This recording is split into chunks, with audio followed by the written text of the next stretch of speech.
we come before you today in anticipation that you will use Carrie to again bless us with her knowledge and her wisdom that you have given her in the first place. And we look forward to you, and we keep all of our loved ones in our prayers at this incredibly sensitive season, and that we may be prepared to spread the joy of the season. Amen. Amen. Beautiful. Gorgeous. And I'm going to keep barking, so just ignore me.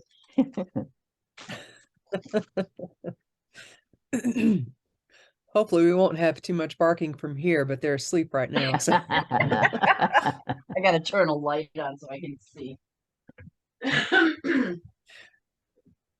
we saw a deer yesterday, and that was extremely dramatic. Oh, Oh my boy. goodness. The deer were and they were coming after us, and one of them was snorting at us, and much drama. So yeah, they're tired. Wow. Oh, it's mating season. Were you between them and their young? That sounds like a mother Nope, behavior. They were all up on the hill. They see me all the time, but not the dogs very often. So I think they were just Territorial. aware that something was different. Yeah, exactly. Yeah. Let's see.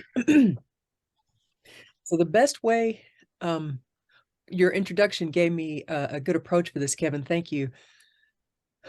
One thing to think about this season that is part of the holiday spectacular that we've been doing for all these years is it's not just the holiday joy and cheer and romance stories and magic and all that. One volume is usually holiday romance, holiday magic, that kind of thing. But there's always a mystery and crime volume, always. And I love the way that balances out and includes people who this is not necessarily the most wonderful time of the year. Yeah. And the way the stories come out every day is Chris writes an introduction for each story. And within that, she mentions, okay, this one is dark. If you're not in a good place for that, you may not want to read that today. Or, hey, here's a dark one. You may want this one. It just depends on where you are. So you can group them together. You can decide one day you're going to read only the romances. You can read them as they come. You can wait till the end. And they come out in separate volumes. So you get each individually. So you can sit down and read all those crime stories.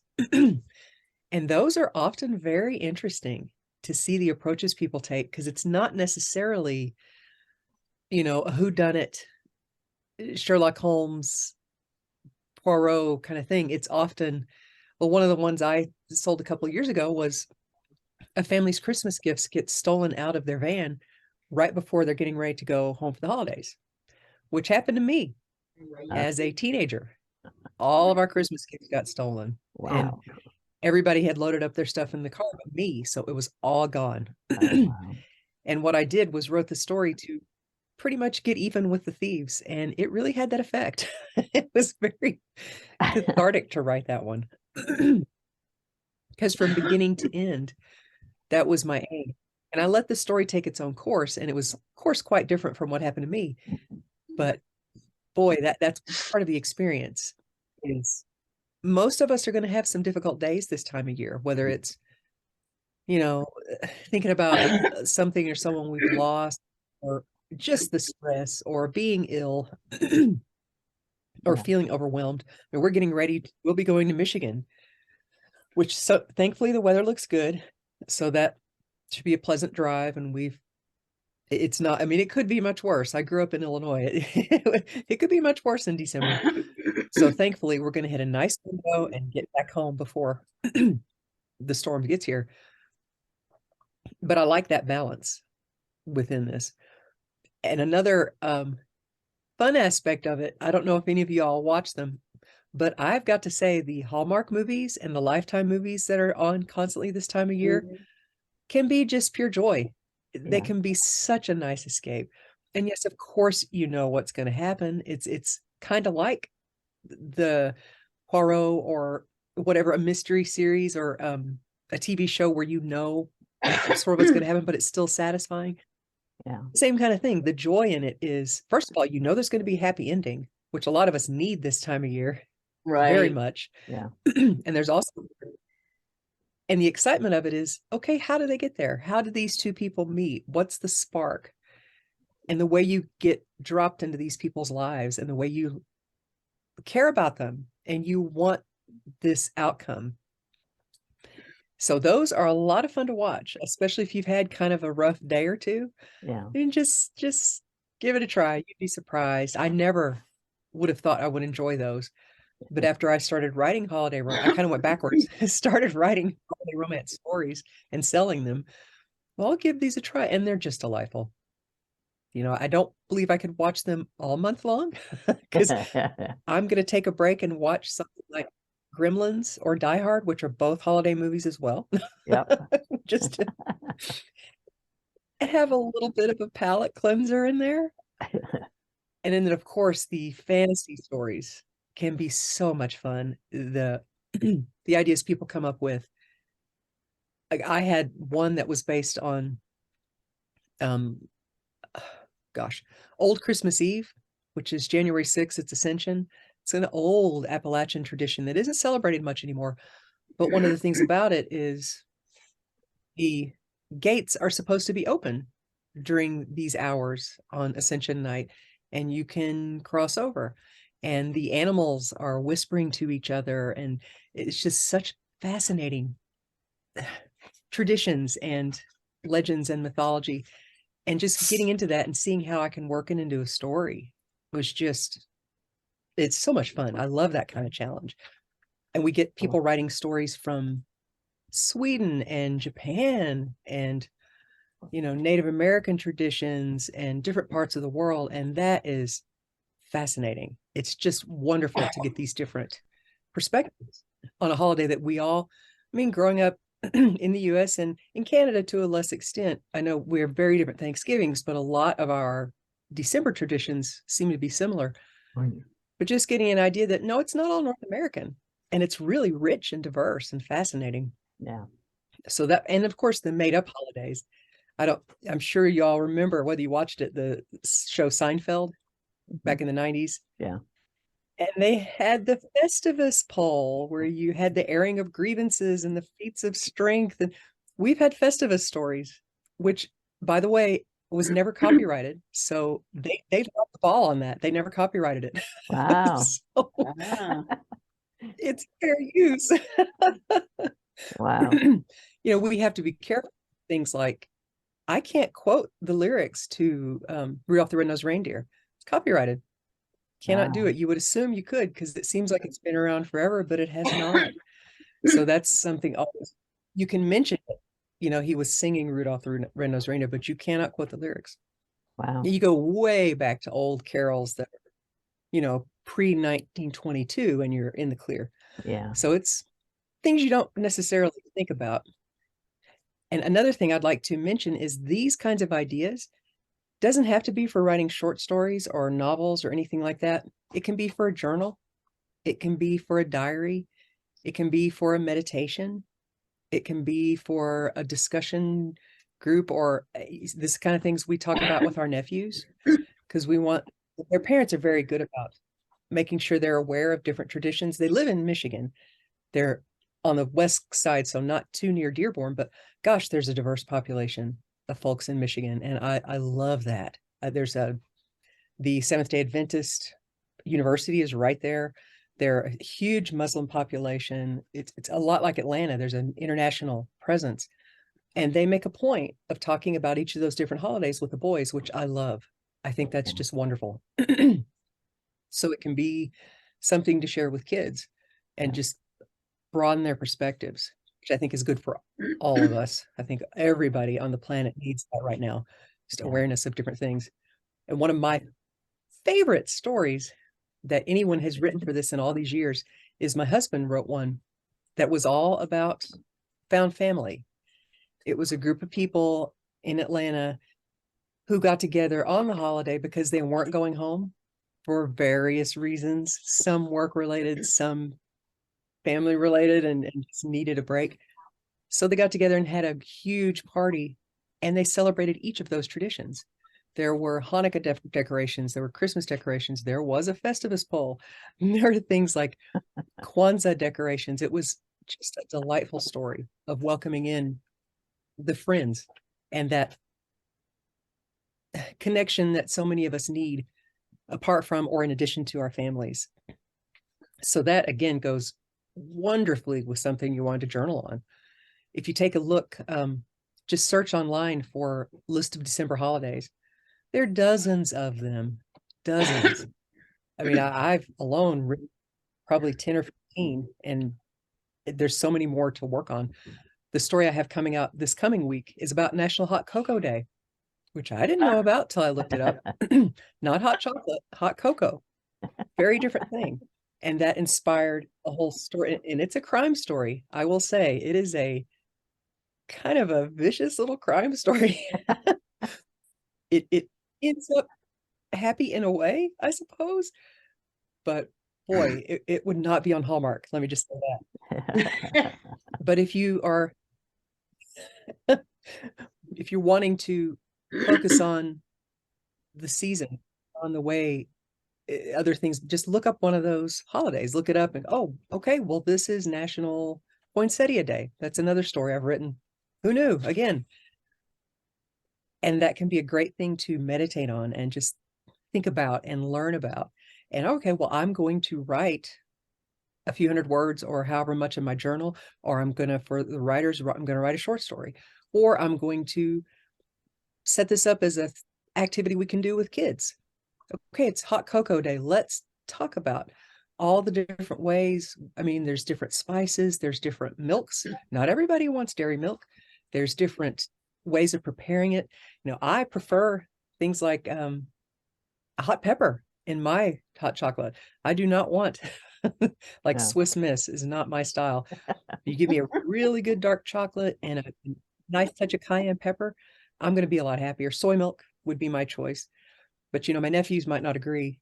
And of course, you get around to what adult spirits you might add to the hot chocolate. Of course, then we're not going to do that with kids.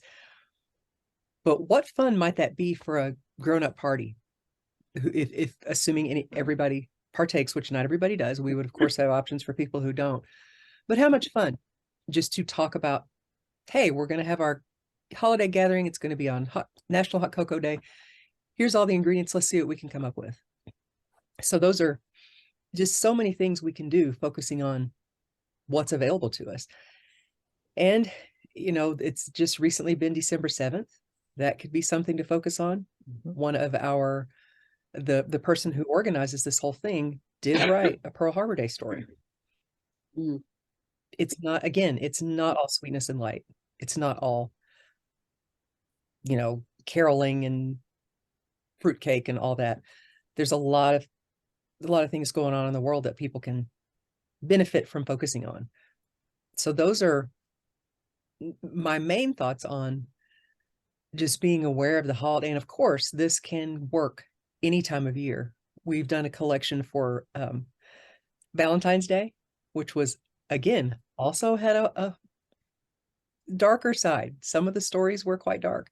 Then you had a Halloween compilation, which of course, you all heard one of the Halloween stories just a couple of weeks ago that my husband wrote. That was for that one. But any time of year, just to give yourself a focus for whatever it is, you can type in list of holidays in October, list of holidays in August, and see what they are, because there's dozens and dozens of them, and use those for a focus.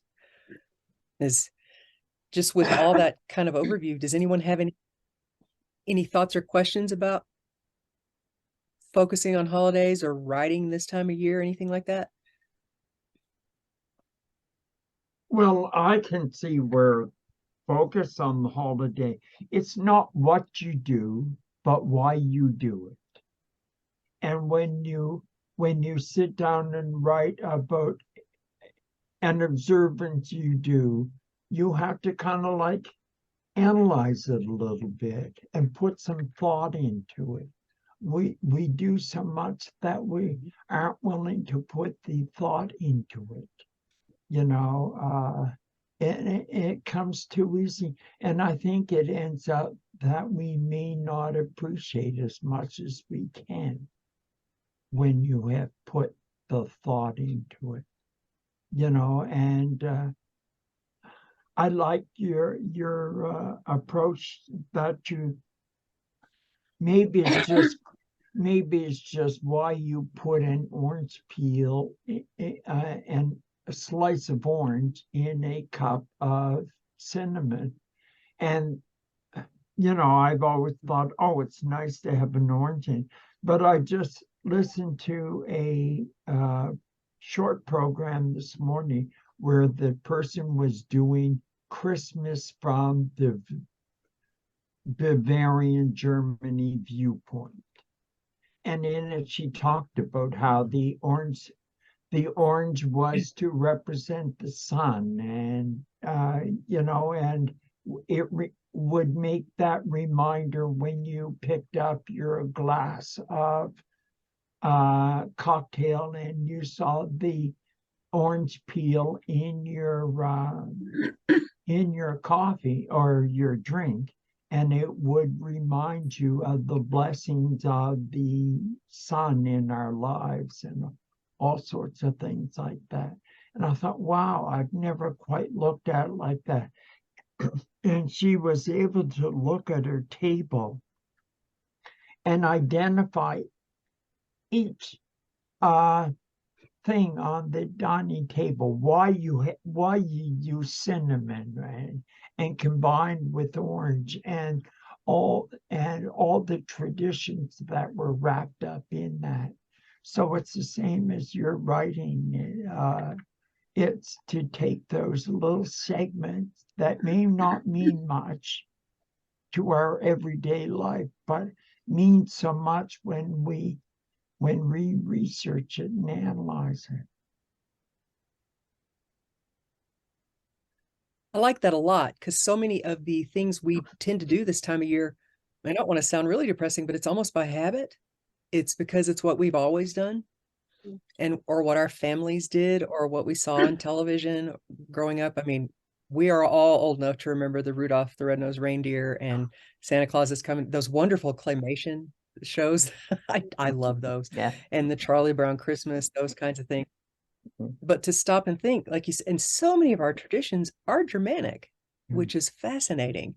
You know, the tree and the Yule log and Kris Kringle, so many of them, which is really interesting how that made its way here and how we've changed it or not. Mhm. But just that focus instead of, okay, this is my routine. This is my routine. Wait a minute. Why is this my routine? Is this something that's actually important to me? Or is it something that my family wanted? Or is this something that I don't want to do anymore? And just that slowing down can make, and it is a quiet time of the year in this hemisphere. It's a inward time of the year. It's I love autumn and winter. They're my favorites. Because you do get to focus differently and you get to reflect and go inward as much as you want to. And that slowing down, okay, why do I feel like I have to put the mistletoe over what's mistletoe about? And just, I love that. I love that looking. And you find new traditions that way that you might want to add in, which just makes it so much richer. Well, it becomes meaningful. You know, as opposed to a ritual, it's a meaningful spiritual experience, you know, as opposed to just ritual. And I think so many people get caught up in the ritual and they unfortunately may miss the spiritual or whatever meaning behind a activity. And like your method of taking a sentence and building a story on it teaches you to understand the ritual of this spiritual experience. Very much so. I was at a Anybody else dinner. have any thoughts or else? Yeah, Go ahead. I'm sorry. there was Settle. there was a dinner last night of a woman who used to live in Denmark, and so she had all their traditions that she brought forth. And there's this thing called Yule Hugen or something, Yule Huga, or anyway, it means cozy. And so they've even created a game around it. And so you're just casually around with people that you love, having the treats and the mulled wine and the teas and the the foods and things. And we had all of those last night. So I got to learn about a bunch of different stuff. But there's this game that they just ask questions about what does this mean to you in your life, or what are the most, significant, failures or goods or bads or whatever's going on in your life this year or this season or whatever. And it was just another way to get to know people who didn't necessarily know each other, but to hear them answer these questions was a bonding kind of effort. And it just made us all feel so contained in this nice little tribe of people who are just kind of getting to know each other in a good way. And it was really pleasant. It was nice. What kind of game was it? It's a question and answer game. So it's basically named after this word that means cozy. And so in Denmark, that's one of the happiest countries of the world. And so they have these habits of greeting people in a good way and making sure that you acknowledge the last time you were together, as well as how are you now, that sort of thing. And they have certain words that they use. And this woman was basically saying it took her a minute to get used to that because she thought it was contrived. But then we related their effort to what we do, and that is, how are you? And I'm fine. And it's like, that's contrived. That doesn't tell the truth of what's really going on. So they take that extra step to say, how are you really? As opposed to, just a polite greeting. So it's interesting. Yeah, It's a good way of being held. Yeah. You're being held because someone actually is perceiving you. Someone's actually interested. Yes. It's not the in passing. Hey, how you doing? I'm good. Right. I want to see you. I want to hear you. I want to hold some sort of space for you, Yeah. which I think is lovely. Yeah. Yeah. I hear you and I'm listening, Right. and that's what people really want to know or feel. They want to feel it. They don't want to hear it. They want to feel it. Yeah. Mhm. Mhm. I don't know if you can see him, but my stepson did a stint in high school in Sweden and Denmark, and this came from Denmark. This was Okay. their Christmas goat. I've had him for I don't know, almost 20 years, but he's got his place right in the middle of the flowers. He sits next to the poinsettia, but he's made of wheat. His little beard is the wheat stalk, and Wow. it's just the neatest thing. And he said it's part of one of their holiday traditions. I can't remember what, but I thought it was nice of him to bring it to me Yeah. because we weren't married at the time. But yeah, and again, tradition. A lot of people fight against changing traditions. When my mother was getting ready to die, and she died on December 1st, which ruined everybody's Christmas that year. The year before, I knew she was going to be leaving because she had breast cancer. And I changed the tradition. And the tradition was everybody went to her house. She was like a dragon about Christmas. And I said, no, we're going to meet at my house. We're going to exchange gifts there. She didn't talk to me for 2 weeks. My family was up in arms. And I said, this is the way it's going to be. We need to create something new. Mhm. So they all came begrudgingly. And it took my mother all afternoon to open the 2 presents I bought for her. And I said to her, if you don't like them, I'll take them back. It was that simple. And she looked at me. And I very quietly said, I want you to keep them, though, because I will take them back next year. And that was the end of the fight. It was like everybody got it. And of course, now everybody thinks it was their idea and it's a great idea. We're going to be doing that next Saturday. But sometimes you just got to destroy the old tradition and make a new one. Yeah. And make one, and again, depending on whose house it is, it's very different. I Mhm. don't have it at my house because I'm not a house, I'm a trailer, and we couldn't fit all of them in here without a shoehorn.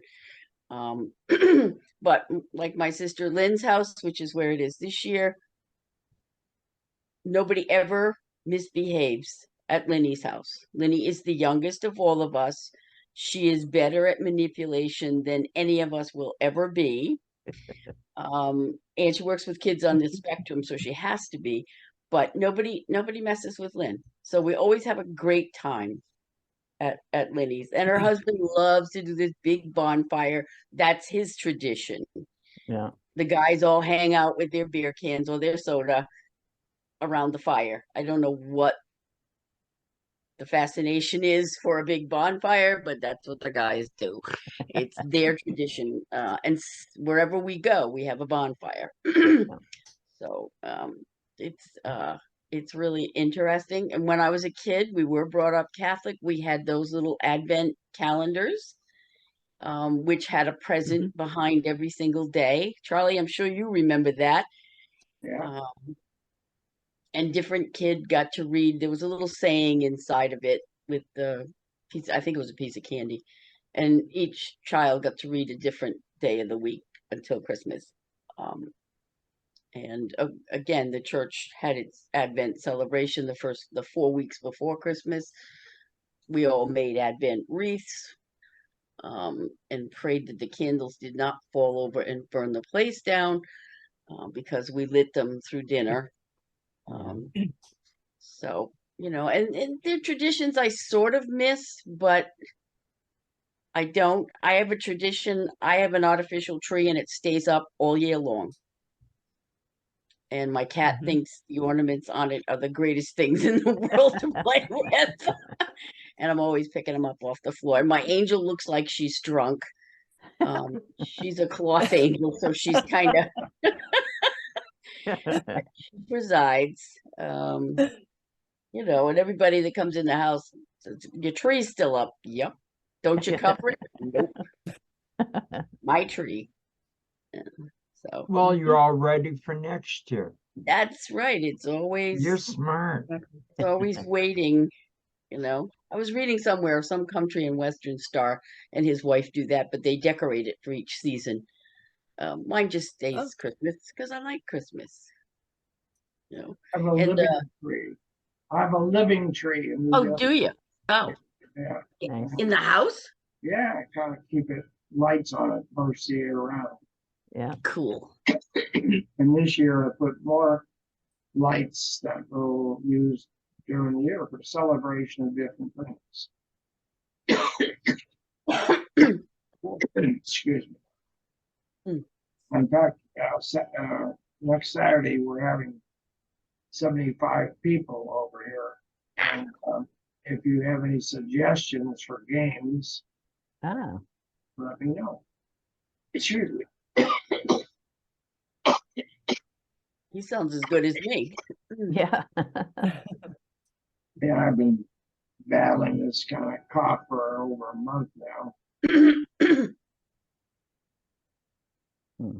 But anyway, we're in the midst of decorating the house right now and bringing in supplies and all that stuff for our party. And to break the tradition, we're serving Italian food.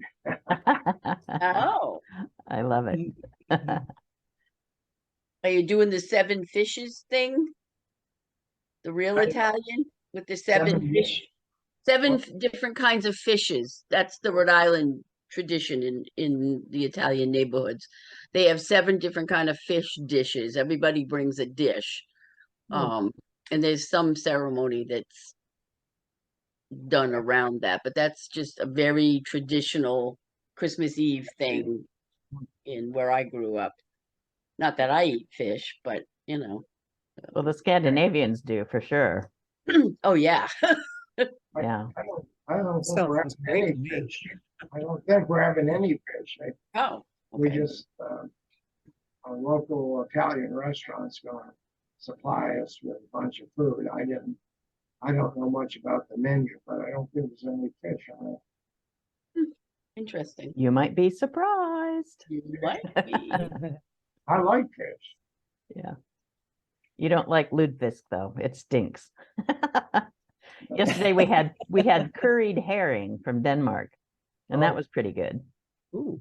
But we come from Norway and we had that tradition and it was like, oof, it was pretty Yeah. disgusting. Kind of like gefilte Paul, I fish. really like, Yeah. Paul, I love that idea of starting a tradition before you're having to do it out of grief. I think that's such a wonderful approach. Yeah. That is so good to have that awareness, that warning, and then to take it and say, yeah, we're going to go through a change. Let's go through it on our terms. Yeah. I think that was a And wonderful when way to we do it. can still be relatively happy about Mhm. being together. Yeah. Yes. Because the next year, I mean, my poor sister Susan got married on Christmas Eve. My mother wasn't there. Oh, So Christmas was a total washout for all of us because she died on December 1st. Yeah. She tried to last, but she couldn't. So, it was like Spirit told me, you got to do something the year before. And again, as the nurse in the family, I wasn't as fooled by her rhetoric that she was going to be fine. I could see the signs that she wasn't going to be here. Yeah. Or if she was, it wouldn't be a happy holiday. And it took my family a while to forgive me for that. But like I said, now you think it was their idea and they love it. And because we could never have Christmas with our own families. Not that I have children, but most of my sisters do. You had to bring the kids to Ma's house, and we got dragged when we were kids, and we hated it. We wanted to stay home and play with our toys. Yeah. So that gave them all the excuse to have their own Christmas that year, and they said like, "Oh, that's nice. Yeah. Yeah, I don't have to drive anywhere for Christmas this year because we did it the week before." Yeah. So sometimes you just got to be the bitch in the family and do what's got to be done, Well, then other times my mother unexpectedly passed on December 17th. And so we were all still in shock because we didn't expect her to go. In fact, my father was ill. We thought he would be the one. But we got together and it was a really discombobulated year, but we kind of just tried to replicate everything without her. And then it took 2 more years before we started doing what you just suggested. And that is we each had our own, and then we would try to come together in between or, at a different time. But it was just discombobulated is the word that comes to mind. Trying to figure out how to break a tradition because of a shock. I'm gonna do my best not to die Ours- before Christmas and, Please, Charlie, thank you. Yeah. Ours was my mother-in-law who'd been in hospice and assisted living for a while before that. She passed on Christmas Eve. Oh, wow. Which was we were in that odd space because we were her caregiver. She was just 45 minutes away. We were in that odd place of being relieved because she'd been gone for almost a year. Yeah.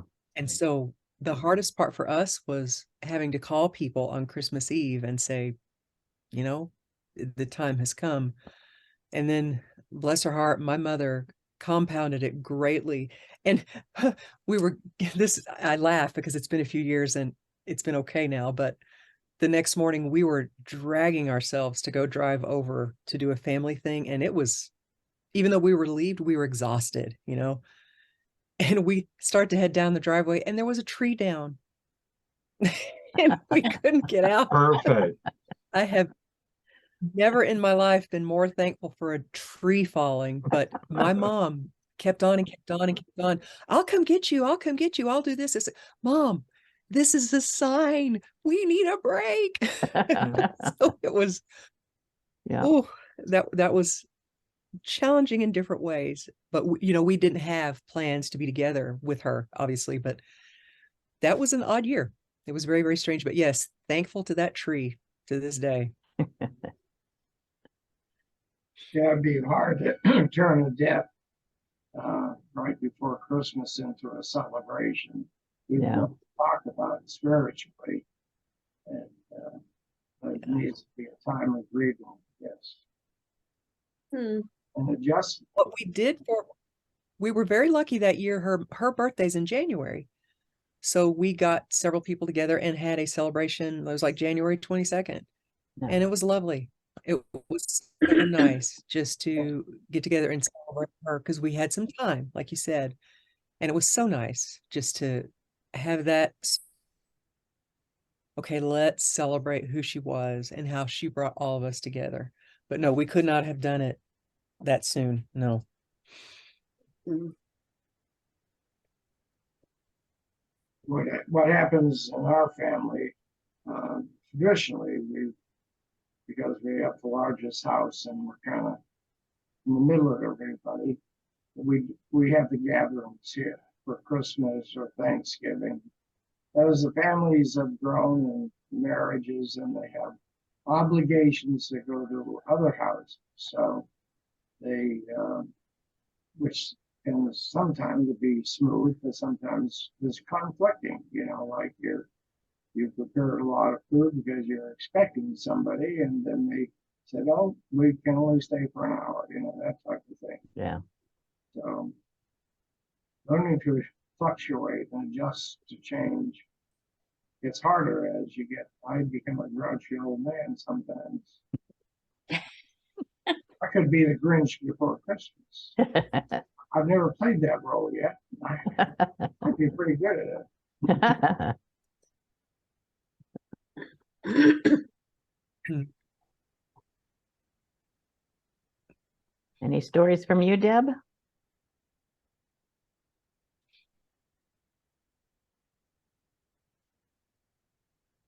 She's muted. Yeah, I'm here. I am. My There you go. trackball wasn't working. No, just a lot of fights and a lot of drunks, and Yeah. that's when you're a kid and you just try to make yourself really small, like in the backseat of the car, and you lay down so they don't. Yeah, it's. Yeah. Mhm. I was the youngest of four, and I mean they were all teenagers when I was born, so they had 1 foot out of the house anyway. Yeah. That's okay. Yep. That would be one of the stories that Carrie was talking about earlier, is you can talk about the dark side too and make some Yeah. interesting holiday thoughts in your stories. Oh, yes. Yeah, you talk about tradition, you know, right? It's like a demand performance. You're supposed to show up in a certain time, certain way, and that doesn't always happen. So learning to adjust again is difficult. In a German tradition, I think that's my grandfather is from Germany, and his wife was from France.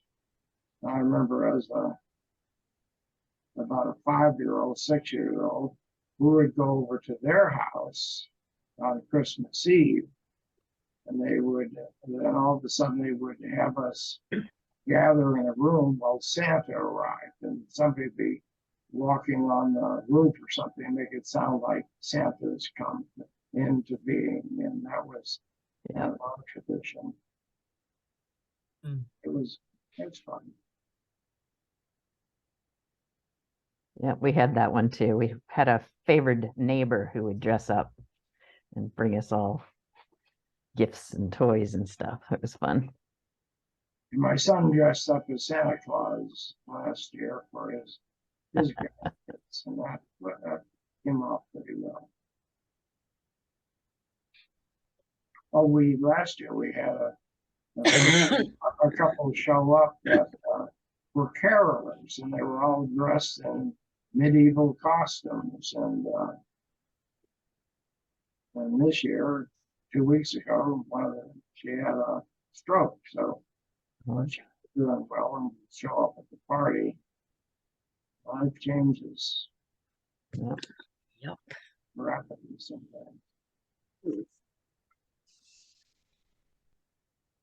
I Remember love the when- traditions that are coming up around things like Friendsgiving, Yeah, where people do these things either apart from their families or in addition, or the same time with this time, or even Valentine's Day, there's Girlfriend's Day or Singles Day.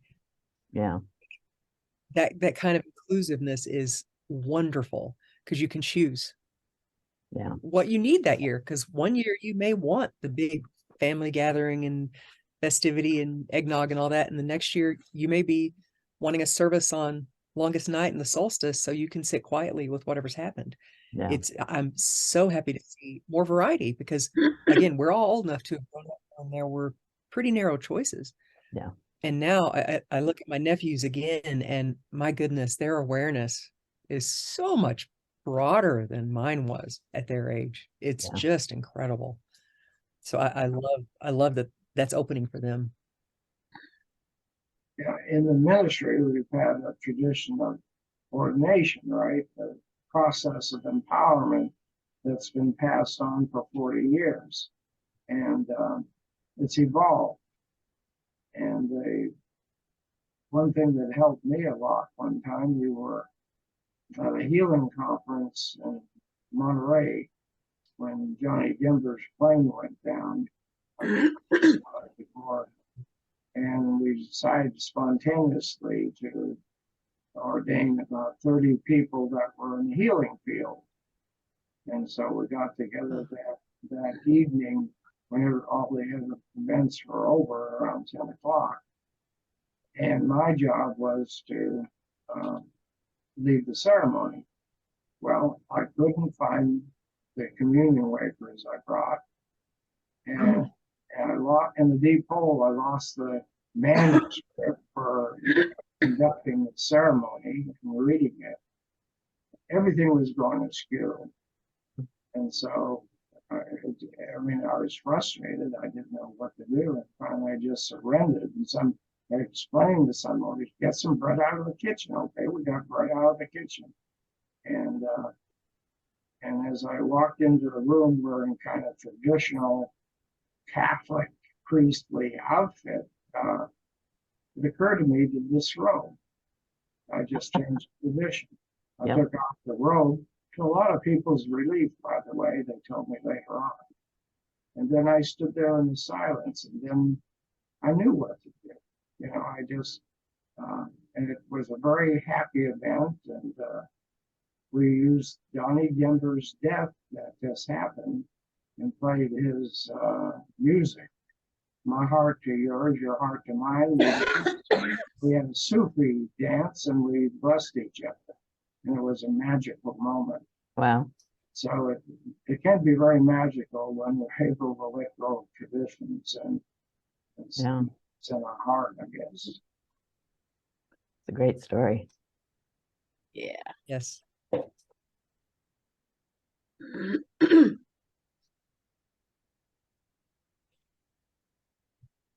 All right, so do you have a story to read to us, Carrie? I probably will pass you on on the that. The one spot. the one I'm finishing right now is extremely dark.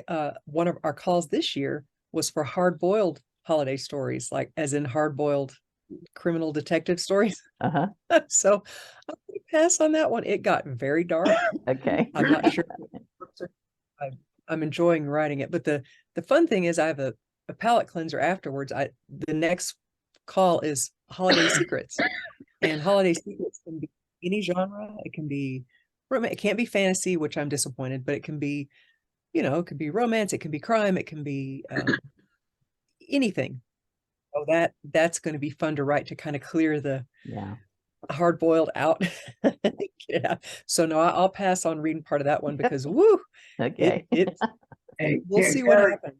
Gary, I belonged to an inspirational breakfast club one time. And one of the ladies in it started writing, and she knew I had written several, inspirational books.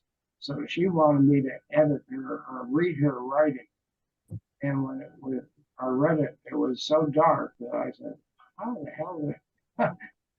How can I do this?" And I was like chopping heads and putting them into the refrigerator, and it was completely opposite of what I was writing about, right? So it's tough for me to deal with, to let go. And yet, it's amazing. I love to watch criminal activity solved in crimes on TV. So I have a fascination for it, but it didn't suit my background. I wanted to help her, but I wasn't much help. That's one of the things people find with either crime fiction or horror fiction, but more crime fiction, is something gets resolved.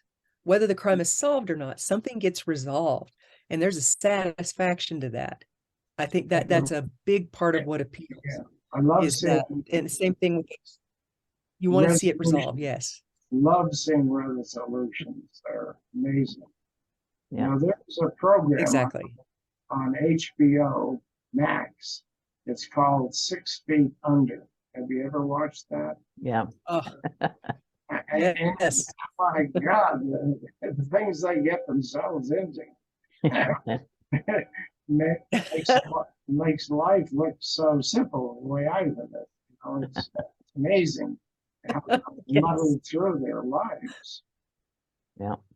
That show is one Uh, of the best depictions of a funeral home I've ever seen.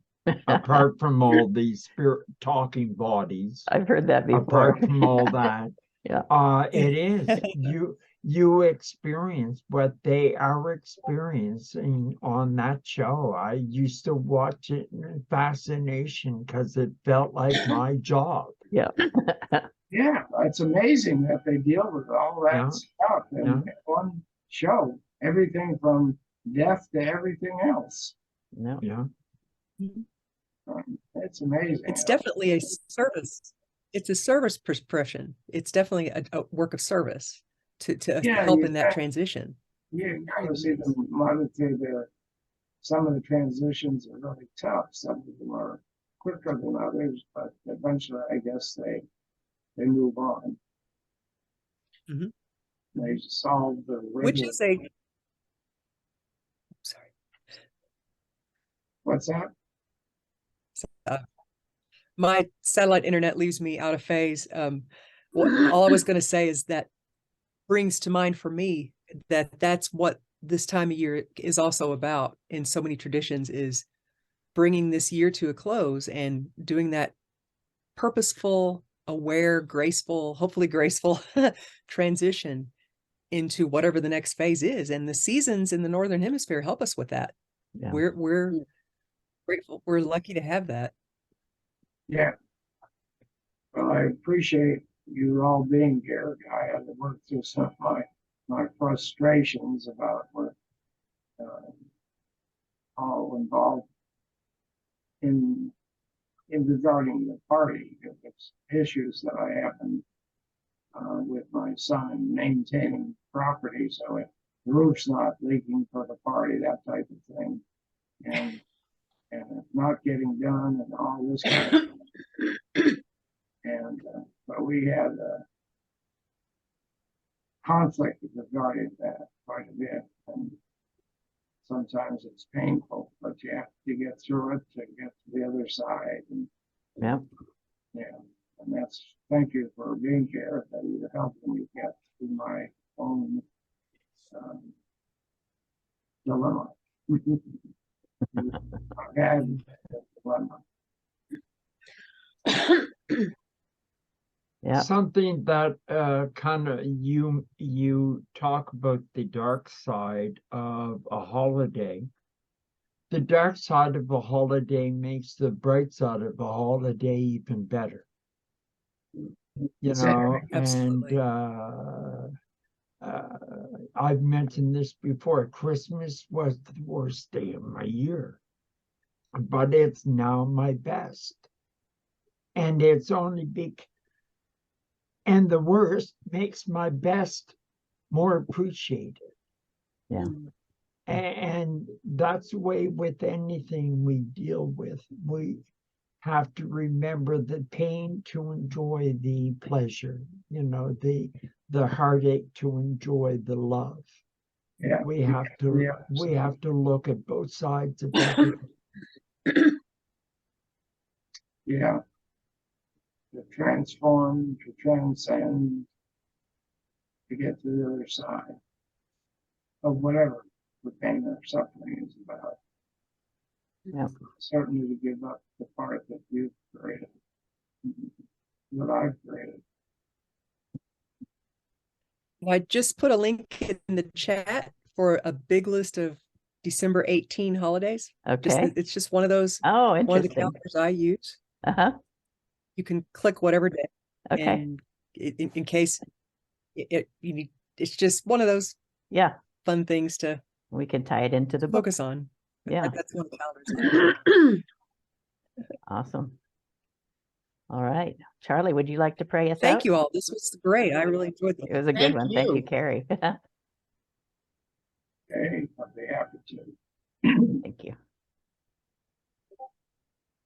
As we come together in this wonderful fellowship of sharing and caring with one another, let us know that there's only one life, the life of God, and that life lives through us as us. And that life of God we honor by expressing God likeness.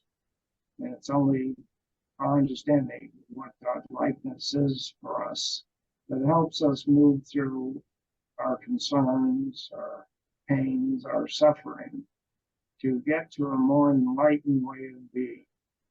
So we say, thank you, God, for the assistance of helping us recognize that I have one presence in all beings, in all sentient beings, and in all creations.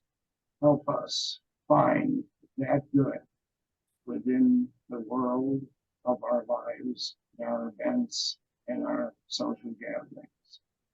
And so it is. Amen. So it is. Thank It you. is. And may all of our respiratory systems be blessed from today on. Let's hope And, so. and digestive. I'll throw digestive Yeah, in there. and digestive. Digestion too. All of our organs. All right. Thanks, everybody. Take care, everybody. Bye. Great to Have see a you. blessed week. Bye. You We'll develop a spiritual vaccine. Yeah, there you go. See ya. There we go. That's a great idea and a good story. See you next It's a week. shot of vodka. Yeah.